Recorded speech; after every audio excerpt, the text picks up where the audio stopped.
Hello' everyone, Pasighat ব্লগৰ second পাৰ্টলৈ আপোনালোকক স্বাগতম জনাইছোঁ। আপোনালোকে আগৰ ব্লগটো চালেনে? আগৰ ভিডিঅ'টো ইয়াতে লিংক কৰি দিছোঁ। চিলাপথাৰ পৰাই প্ৰভাতৰ ঘৰত সোমালোঁ আৰু ৰৈ নাথাকি আমি কাষতে থকা লিকাবালিলৈ বুলি ওলাই আহিলোঁ। লিকাবালিৰ ফেমাছ আইৰণ ব্ৰিজৰ তলেৰে নামি আহি আমি কেইজনীয়ে গাই নদীৰ কাষতে বহিলোঁ আৰু কেইটামান ৰিলো বনালোঁ।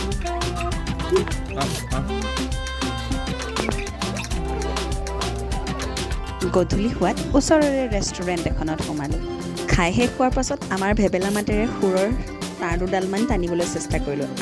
আপোনালোক বেহুচ নোহোৱাৰ আশাৰে আপোনালোকলৈও আগবঢ়ালোঁ, শুনকচোন।